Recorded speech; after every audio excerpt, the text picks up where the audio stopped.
एक बार मुझे कमेंट्स में बता दे, मैंने वीडियो रिकॉर्डिंग स्टार्ट की है, रिकॉर्डिंग हो गई है स्टार्ट? जी हो गई है स्टार्ट। ओके जी, हमारा टॉपिक है डिमांड। जो अनइम्पोर्टेंट चीजें होंगी जस्ट उन्हें हम थ्योरेटिकल डिस्कस करते चले जाएंगे।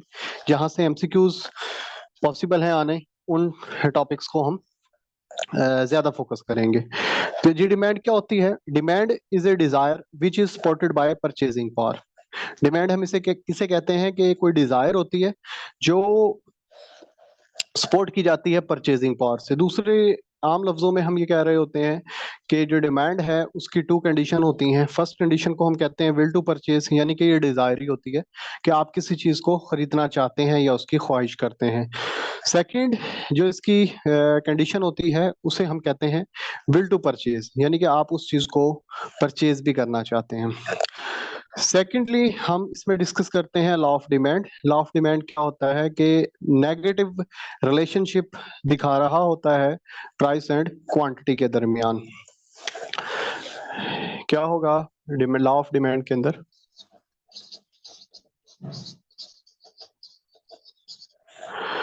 इसमें हम दो वेरिएबल्स को डिस्कस करेंगे। एक साइड पर हमारे पास क्वांटिटी है, दूसरी साइड पर हमारे पास प्राइस है। ये इंडिपेंडेंट वेरिएबल है, ये डिपेंडेंट वेरिएबल होगा हमारा। इधर हमने ये देखना होगा कि प्राइसेस के चेंज आने की वजह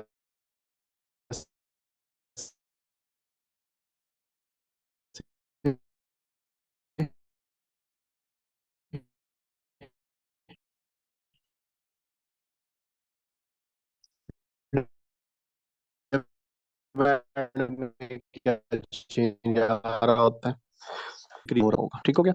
और इस डिमांड को एक्सप्लेन करने के लिए हमें यूनिट्स को भी एक्सप्लेन करना पड़ता है। यानी कि जो हम दो वेरिएबल्स लेंगे,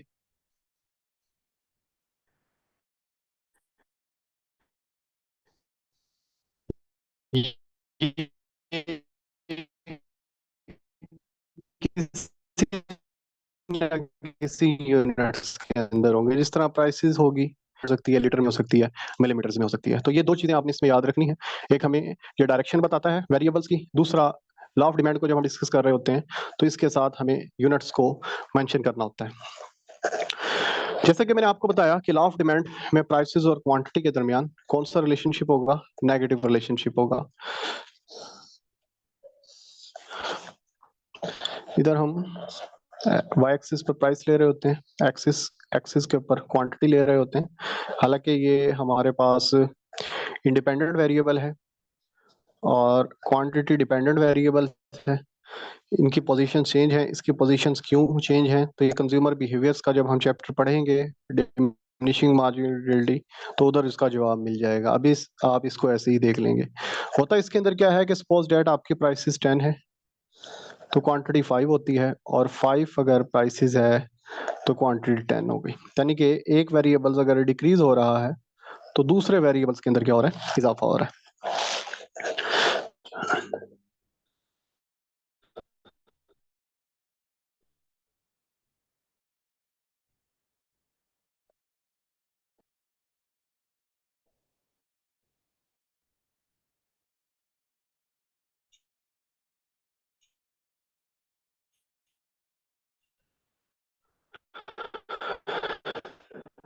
आवाज नहीं आ रही है? हेलो?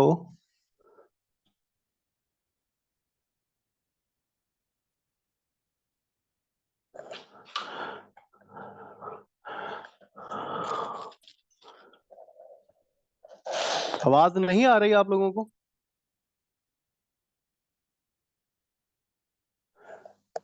मैं हो सकता है आपके नेट में प्रॉब्लम हो।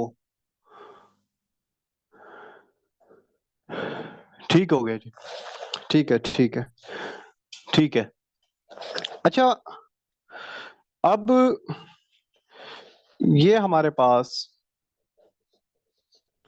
डिमांड कर्व हो गया। ठीक हो गया। हम इसको कहते हैं कि इसकी नेगेटिव स्लोप होती है। तो नेगेटिव स्लोप किसकी 3 रीजंस होती हैं। एक को हम क्या कहते हैं? प्राइस इफेक्ट कहते हैं। दूसरे में हमारे पास इनकम इफेक्ट होगा, और थर्ड्स को हम क्या कहते हैं, सब्स्टिट्यूट इफेक्ट कहते हैं।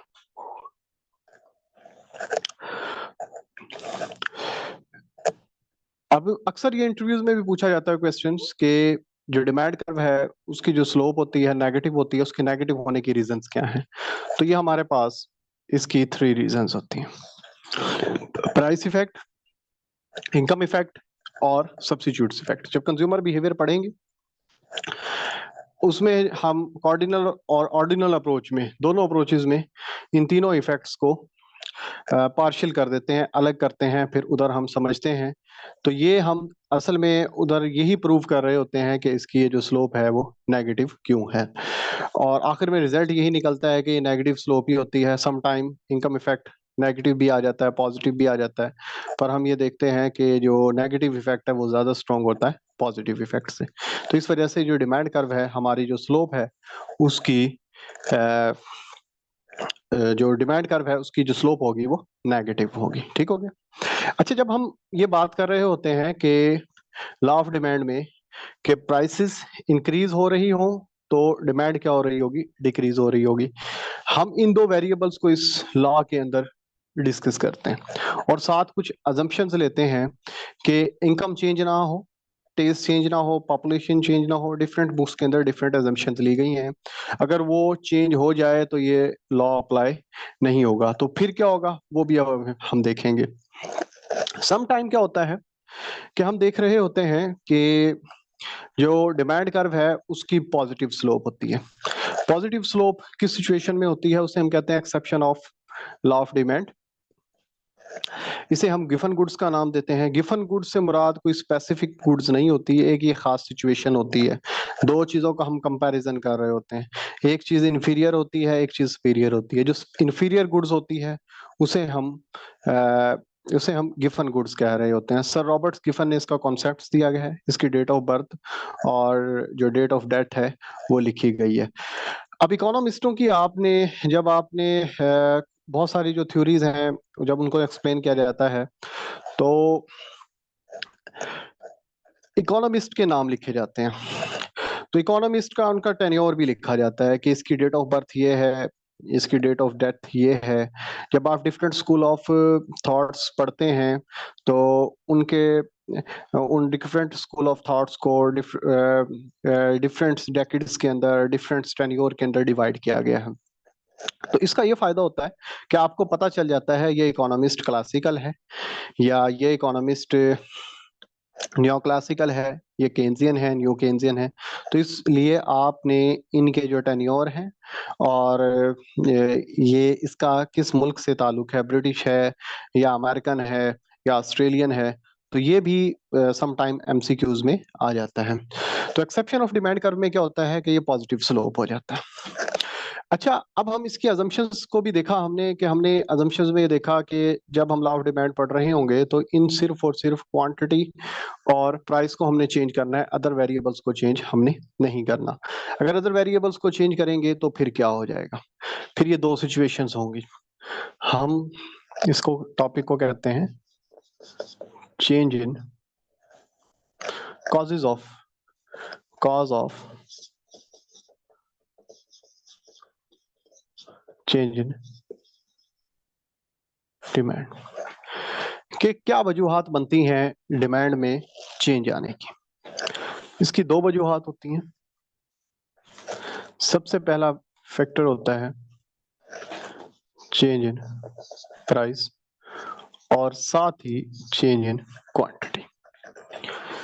Causes of change in demand, असल में हम क्या पढ़ रहे हैं, causes of change in demand. कि डिमांड में चेंज आने की जो कॉजेज होती हैं वो क्या होती हैं। सबसे पहली रीजन है चेंज इन प्राइस। उसकी वजह से क्या होता है कि चेंज इन क्वांटिटी डिमांड होती है। और दूसरी क्या है कि सम टाइम आपकी प्राइसेस कांस्टेंट रहती है, क्वांटिटी चेंज हो जाती है, या प्राइसेस चेंज हो जाती है, क्वांटिटी सेम रहती है। जब क्वांटिटी और प्राइसेस चेंज हो रही हों तो हम इसे कहते हैं change in quantity demand. Second इसे हम कहते हैं एक्सटेंशन या एक्सपेंशन भी कह लेते हैं, और या कॉन्ट्रैक्शन इन डिमांड। थर्ड इसे हम कहते हैं मूवमेंट अलोंग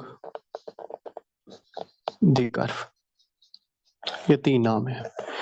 यानी कि दूसरा लॉ ऑफ डिमांड को हम क्या कहते हैं, change in quantity demand, extension या contraction of demand curve, movement along the demand curve. इसमें होता क्या है कि जो डिमांड कर्व है इसी के ऊपर आप मूव कर रहे होते हो। प्राइस डिक्रीज हो गई तो एक्सपेंशन है, प्राइस इंक्रीज हो गई तो कॉन्ट्रैक्शन है। इसी डिमांड कर्व के ऊपर मूव हो गए तो इस वजह से इसको movement along the demand curve भी कहते हैं। क्वांटिटी 5 से 10 हुई है प्राइस की वजह से, इसे हम कहेंगे चेंज इन क्वांटिटी डिमांड। अगर सिचुएशन आ जाती है ये कि प्राइसेस सेम है, इन दोनों वेरिएबल्स में से एक वेरिएबल चेंज हो रहा है, एक चेंज नहीं हो रहा, इधर तो दोनों चेंज हो रहे थे ना। अगर ये सिचुएशन आ जाए कि एक वेरिएबल चेंज हो रहा है, इस तरह यहाँ प्राइस चेंज हो रही है, क्वांटिटी सेम है, और यहाँ पर प्राइसेस सेम है, क्वांटिटी चेंज हो रही है, तो इसे हम क्या कहेंगे, इसे हम कहेंगे चेंज इन क्वांटिटी। इसे क्या कह रहे थे, चेंज इन क्वांटिटी डिमांड, इसे क्या कहेंगे, चेंज इन क्वांटिटी। इसे कह रहे थे एक्सटेंशन और या कॉन्ट्रैक्शन, इसे हम कहेंगे राइज और या फॉल। और इसको हम मूवमेंट अलोंग द कर्व कह रहे थे, इसे कहेंगे शिफ्टिंग ऑफ डिमांड कर्व। ठीक हो गया।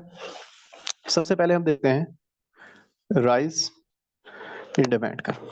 अगर सपोज आपकी प्राइस सेम रहती है और क्वांटिटी इंक्रीज कर जाती है, क्वांटिटी किस वजह से इंक्रीज की, जो चीजें हमने एज्यूम की हुई थी कि ये कांस्टेंट रहेंगी, वो अगर कांस्टेंट ना हो तो ये प्राइस फर्ज करें 10 है और क्वांटिटी 10 है, ये डिमांड कर्व है D1। अदर फैक्टर्स की वजह से क्वांटिटी क्या हो गई है, 20 हो गई, D2 हो गया। इसे हम क्या कहेंगे, राइज इन डिमांड कहेंगे। जो इंपॉर्टेंट कंडीशन है उसमें क्या हुआ कि प्राइस आपकी 10 थी,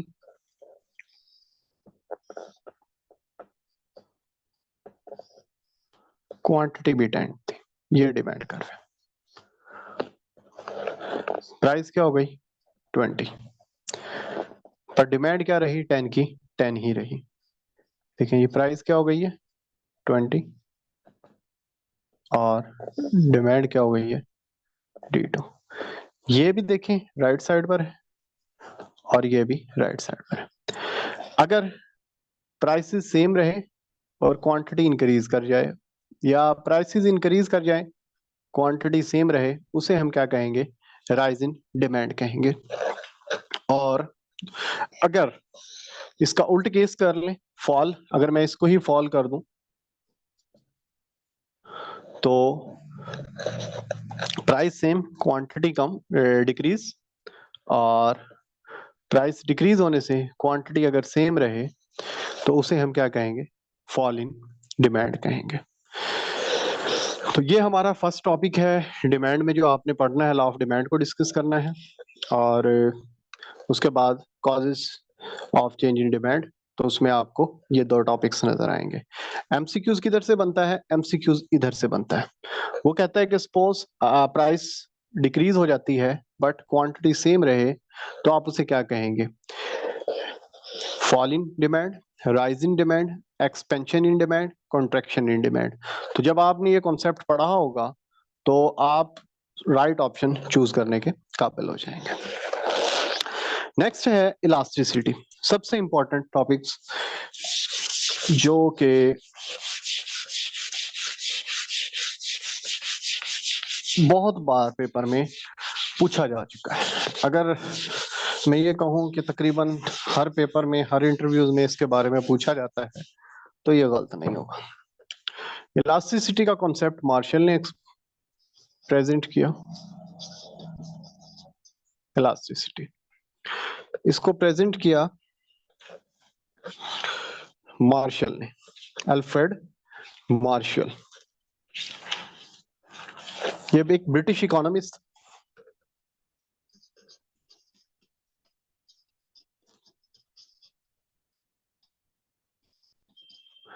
इसकी डेट ऑफ बर्थ है 1842 और 1924, यानी कि न्यू क्लासिकल टेन्योर में ये आ गया। ठीक हो गया। इसने इलास्टिसिटी का कॉन्सेप्ट एक्सप्लेन किया। अब इलास्टिसिटी क्या है? सबसे पहले हमने लॉ ऑफ डिमांड किया। क्या पढ़ा? Law of demand. Law of demand मैंने किस चीज को क्या कहा था कि सिर्फ और सिर्फ डायरेक्शन को बताती है, कि पॉजिटिव चेंज है या negative.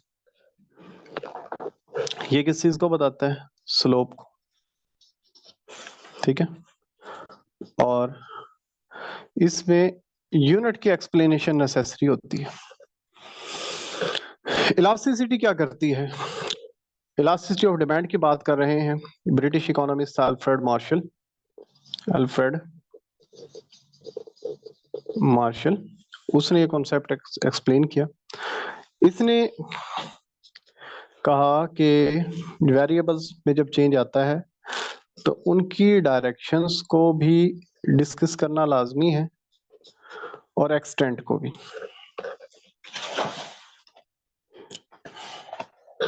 Extent of change. Extent of change का मतलब होता है हाउ मच चेंज।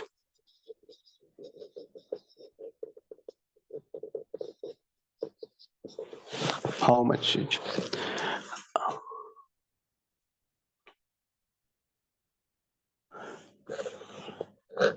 ठीक हो गया। इधर जो डायरेक्शंस था, इसमें हम यूनिट्स को डिस्कस कर रहे होते हैं। यूनिट्स के अंदर आप हाउ मच को नहीं देख सकते। वो कैसे, अभी उस पर भी बात करेंगे। इलास्टिसिटी में डायरेक्शंस को भी देखेंगे, एक्सटेंशन को, एक्सटेंट ऑफ चेंज को भी देखेंगे, यानी कि हाउ मच चेंज को भी हम देखेंगे। और जो इलास्टिसिटी होती है ये यूनिट लेस होती है। इसमें कोई यूनिट नहीं होता। जिस तरह यहां मैंने बताया था ना कि यहाँ प्राइसेस किस में थी? रुपीज में थी, डॉलर में थी, पाउंड में थी, और ये किस में हो सकता है? केजी में हो सकता है, ग्राम में हो सकता है, एंड सो ऑन। ठीक हो गया। इधर ये यूनिट लेस होगा। यहाँ पर जो हम बात कर रहे होंगे वो हम किस चीज की बात कर रहे होंगे? प्रपोर्शंस की बात कर रहे होंगे, रेशियो की बात कर रहे होंगे, परसेंटेज की बात कर रहे होंगे। ठीक हो गया। और अल्फ्रेड मार्शल ने जो इलास्टिसिटी को मेजर करने के लिए जो यूनिट डिटरमिनेट किया, उसका नाम था यूनिटरी स्केल। यानी कि उसने जो स्केल डिटरमिनेट किया वो 1 डिटरमिनेट किया। 1 का मतलब ये है कि अगर परसेंटेज चेंज प्राइस और जो परसेंटेज चेंज इन क्वांटिटी है वो इक्वल है, यानी कि change responsiveness change in quantity demand due to responsiveness change in price is called price elasticity. अगर जो परसेंटेज चेंज और जो परसेंटेज इन प्राइस इक्वल होगा तो इट मींस वो कहता है कि इलास्टिसिटी इक्वल टू 1 होगी। अगर percentage change in price greater है परसेंटेज इन क्वांटिटी से, वो कहता है इलास्टिसिटी लेस देन 1 होगी, और लेस है तो ये ग्रेटर देन 1 होगी। अब हमें कैसे पता चलेगा कि किन कमोडिटीज की जो इलास्टिसिटी है वो ग्रेटर देन 1 है और किन की लेस देन 1 है। उसने इसके 3 मेथड बताए। मेथड्स डिफरेंट बुक में डिफरेंट है। जो सबसे इंपॉर्टेंट मेथड है वो है एक्सपेंडिचर अप्रोच। सबसे इंपॉर्टेंट इसका मेथड है, फर्स्ट मेथड है एक्सपेंडिचर अप्रोच। बुक्स में ये बड़ी डिटेल्स के साथ दिए गए हैं क्योंकि सबको ही साथ लेकर चलना है। अगर ज्यादा मैं उसमें बारीकी बिनियों में चला जाता हूँ तो फिर सिर्फ और सिर्फ हम एक टॉपिक्स को ही पढ़ सकेंगे। तो मेरी कोशिश है कि इसको मैं, क्योंकि हमारे पास टाइम भी कम होता है, लिमिटेड लेक्चर्स होते हैं, ये हम एंड करेंगे तो नेक्स्ट सब्जेक्ट की तरफ मूव होंगे। तो जनरल नॉलेज को भी इंशाल्लाह साथ साथ लेकर चलेंगे, उसका भी मैं आपको आपके साथ स्केड्यूल शेयर करूंगा। सबसे पहले ये कहता है कि एक्सपेंडिचर अप्रोच है। एक्सपेंडिचर अप्रोच में ये क्या कहता है, वो कहता है कि जो एक्सपेंडिचर होते हैं ना वो प्राइस और क्वांटिटी का मल्टीप्लाई होते हैं। सबसे पहले हम बात करते हैं इलास्टिसिटी इक्वल टू 1। वो कहता है कि अगर प्राइसेस एंड टोटल एक्सपेंडिचर का नो रिलेशनशिप हो, नो रिलेशनशिप का मतलब उनके दरमियान कोई ताल्लुक नहीं है, ये बात गौर से सुने, प्राइस और टोटल एक्सपेंडिचर के दरमियान कोई ताल्लुक नहीं है, तो इट मींस ये क्या है, इलास्टिसिटी इक्वल टू 1 है। एक साइड पर मैं प्राइस लेता हूं, दूसरी साइड पर क्वांटिटी, ये टोटल एक्सपेंडिचर। प्राइस 2 है, क्वांटिटी 4 है, टोटल एक्सपेंडिचर 8 है। और प्राइस 4 हो गई, टोटल एक्सपेंडिचर क्या है, 2 है, तो टोटल एक्सपेंडिचर क्या हो गए, 8 हो गए, यानी क्वांटिटी 2 है। अब यहां पर मैं प्राइस लेता हूं और ये टोटल एक्सपेंडिचर है, प्राइस 2 और 4 है, टोटल एक्सपेंडिचर 2 पर भी 8 है, 4 पर भी 8 है। तो ये वर्टिकल एक कर्व बन गया है जो ये शो कर रहा है कि प्राइस और टोटल एक्सपेंडिचर के दरमियान कोई रिलेशनशिप नहीं है। ठीक हो गया। तो इसे हम क्या कहते हैं, इलास्टिसिटी इक्वल टू 1। अगर एमसीक्यूज आ जाता है there is a no relationship between price and total expenditure, तो what will be the elasticity of demand, तो इलास्टिसिटी ऑफ डिमांड क्या होगी, 1 होगी। अच्छा, अब इसमें से कंसेप्चुअल एमसीक्यूज निकल गया, P multiply by Q is equal to 10, P multiply by Q is equal to 12, P multiply by Q is equal to N। अगर स्टेटमेंट ऐसी दी गई है कि प्राइस और क्वांटिटी को मल्टीप्लाई किया गया है और साथ कोई कांस्टेंट दे दिया है जो ये इंडिकेट कर रहा है कि प्राइस और क्वांटिटी को मल्टीप्लाई करते चले जाएं, तो इलास्टिसिटी क्या होगी, तो इसकी इलास्टिसिटी इस तरह की अगर स्टेटमेंट आ रहा है P multiply by Q is equal to N, तो इसकी इलास्टिसिटी हमेशा इक्वल टू 1 होगी। कैसे होगी, P multiply by Q is equal to 12, quantity is a function of price, price को मैंने डिवाइड कर दिया। जब आप इसकी डायग्राम बनाएंगे, प्राइस को अपनी तरफ से एज्यूम कर 1 2 3 4, ये रेक्टेंगुलर हाइपरबोला बनेगी डायग्राम, जिसकी इलास्टिसिटी हमेशा इक्वल टू 1 होती है। ठीक हो गया।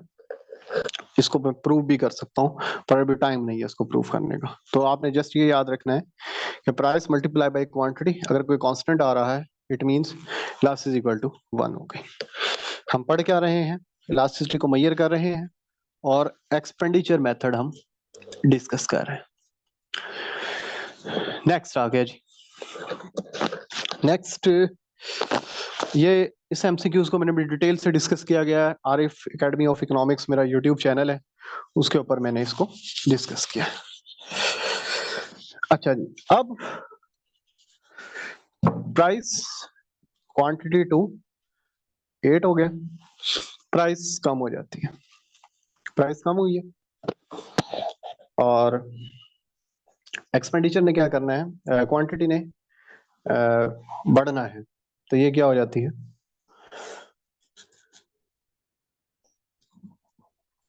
ये बढ़कर क्या हो गई, प्राइस कम हो गई, तो डिमांड में क्या होगा, प्राइस बढ़ गई तो डिमांड क्या हो गई, 2 हो गई। प्राइस के बढ़ने की वजह से डिमांड कम हो गई, एक्सपेंडिचर क्या हो गए, 6 हो गए, 3 मल्टीप्लाई बाई 2 6। अब इधर क्या हुआ है कि प्राइस कम हुई है और टोटल एक्सपेंडिचर भी कम हो रहे हैं। अगर इसको रिवर्स पढ़ें, प्राइस बढ़ रही है, टोटल एक्सपेंडिचर बढ़ रहे हैं। तो अगर प्राइस और टोटल एक्सपेंडिचर के दरमियान नेगेटिव रिलेशन पॉजिटिव रिलेशनशिप हो तो इलास्टिसिटी हमारी लेस देन 1 होगी। अगर प्राइस बढ़ गई, डिमांड कम हो गई, प्राइस के कम होने की वजह से अगर एक्सपेंडिचर बढ़ जाते हैं, प्राइस के कम होने की वजह से अगर टोटल एक्सपेंडिचर हमारे बढ़ रहे हैं तो इलास्टिसिटी क्या होगी, ग्रेटर देन 1 होगी। तो इसको मैं समराइज कर देता हूं कि एक साइड पर आप प्राइस लेंगे, दूसरी साइड पर क्वांटिटी। अगर प्राइस बढ़ रही है, क्वांटिटी ने कम होना ही होना है। अगर टोटल एक्सपेंडिचर सेम रहते हैं, कांस्टेंट रहते हैं, तो इलास्टिसिटी इक्वल टू 1 होगी। अगर टोटल एक्सपेंडिचर प्राइस के बढ़ने की वजह से बढ़ रहे हैं तो इलास्टिसिटी लेस देन 1 होगी। और अगर टोटल एक्सपेंडिचर कम हो रहे हैं प्राइस के बढ़ने की वजह से, इलास्टिसिटी ग्रेटर देन 1 होगी। प्राइस के दरमियान और टोटल एक्सपेंडिचर के दरमियान कोई रिलेशनशिप नहीं है, इलास्टिसिटी इक्वल टू 1। अगर नेगेटिव है ग्रेटर देन 1, और अगर ये पॉजिटिव रिलेशनशिप है तो ये लेस देन 1 होगी। तो ये जस्ट ये छोटी सी बात आपने याद रख लेनी है। और ये पूछा जाता है कि अगर सेम डायरेक्शन में मूव हो रहे हैं दोनों वेरिएबल्स तो क्या होगा, और ये डिफरेंट तरीके से एमसीक्यूज बनते हैं, इसके काफी एमसीक्यूज बन सकते हैं। दूसरा मेथड है, टाइम भी थोड़ा रह गया, आई थिंक 5 मिनट्स रहते हैं, हाँ जी हो जाएगा। अच्छा, एक सेकंड मेथड है फीसद, या उसे हम परसेंटेज या फ्लक्स मेथड कहते हैं। वो आप खुद रीड आउट कर लेंगे, उसमें कोई खास बात बताने वाली नहीं है। और ग्राफिकल मेथड है। ग्राफिकल मेथड में होता क्या है कि ये डिमांड कर्व होता है हमारे पास, इसके डिफरेंट पार्ट्स के ऊपर इलास्टिसिटी को मेजर किया जाता है। इसके सेंटर में इलास्टिसिटी इक्वल टू 1 होती है, इधर ग्रेटर देन 1 और इधर लेस देन 1 होती है। इसको मेजर करने का ये फार्मूला होता है कि lower part of demand curve, upper part of demand curve. Suppose that मैं इस पॉइंट के ऊपर इलास्टिसिटी को मेजर करना चाहता हूं, तो ये देखेंगे इसका लोअर पार्ट। लोअर पार्ट को मैं फर्ज करें 2 का नेम दे रहा हूं, ये 2 है, और ये इसका अपर पार्ट है, ये वाला, इसको मैं 1 का, तो आंसर क्या आ गया 1।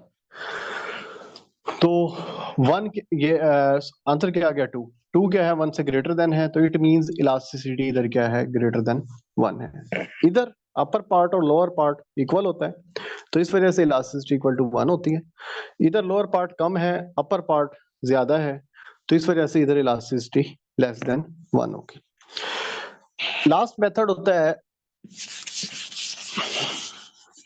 इलास्टिसिटी को मेजर करने का बाय फार्मूला मेथड। इसमें 2 मेथड होते हैं, एक पॉइंट इलास्टिसिटी होता है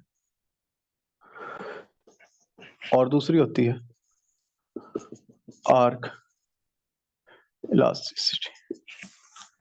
पॉइंट इलास्टिसिटी को फिर अल्फ्रेड मार्शल ने प्रेजेंट किया। अल्फ्रेड मार्शल का मैं टेन्योर आप लोगों को बता ही चुका हूं, और जो दूसरा है उसे किया आरजीडी एलन ने।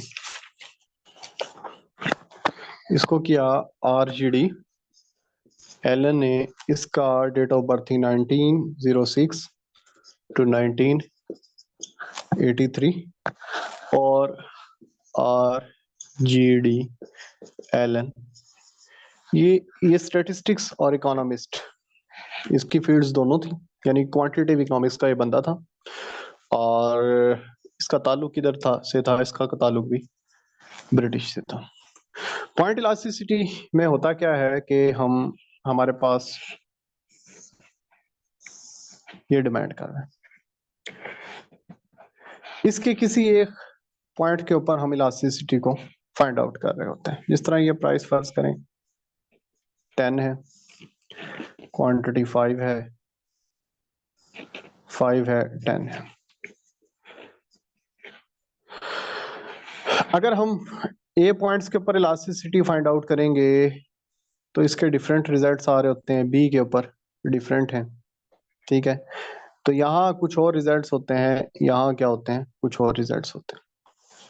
यानी कि अगर आप पॉइंट इलास्टिसिटी का फार्मूला यूज कर रहे हैं तो हर पॉइंट्स के ऊपर रिजल्ट्स क्या आ रहे होते हैं, डिफरेंट आ रहे होते हैं। तो इट मींस ये फार्मूला कब यूज होगा, जब माइनर चेंज आ रहा होता है, ठीक है। जब बड़ा चेंज आ रहा होगा तो फिर ये फार्मूला हम यूज नहीं कर सकते। अगर ये फार्मूला आप यूज करेंगे तो ये फार्मूला आपको मिसगाइड करेगा। तो उसके लिए आप कौन सा फार्मूला यूज करेंगे, वो आर्क इलास्टिसिटी का फार्मूला यूज कर रहे होते हैं। इसमें इंपॉर्टेंट चीजें क्या हैं, इनको प्रेजेंट किसने किया, इसके फार्मूले वगैरह सब कुछ बुक में लिखा गया है। इसमें एक formula D Q over D P initial price और इनिशियल क्वांटिटी को लिया जाता है पॉइंट इलास्टिसिटी में, यानी कि इनिशियल जहां से आपकी प्राइस और क्वांटिटी शुरू हुई थी चेंज होने से पहले। आर्क इलास्टिसिटी क्या करता है, आर्क इलास्टिसिटी भी यही डिमांड कर्व होता है।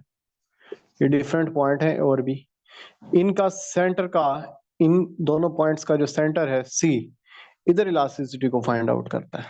आप ए से स्टार्ट हो या बी से स्टार्ट हो, रिजल्ट सेम आएंगे। अगर आप ए पर इधर लेंगे रिजल्ट से डिफरेंट होंगे, बी पर लेंगे रिजल्ट डिफरेंट होंगे, क्योंकि जो इनिशियल वैल्यू है ये पी और क्यू, यहाँ पर कुछ और होंगी, यहाँ पर कुछ और होंगी। तो इसके लिए हम क्या फार्मूला यूज कर रहे होते हैं, D Q over D P, P1 जमा P2 ओवर 2, Q1 जमा Q2 ओवर 2, यानी कि दोनों प्राइसेस की एवरेज ले रहे होते हैं। इधर सिर्फ और सिर्फ हम एक प्राइस और क्वांटिटी ले रहे होते हैं, इनिशियल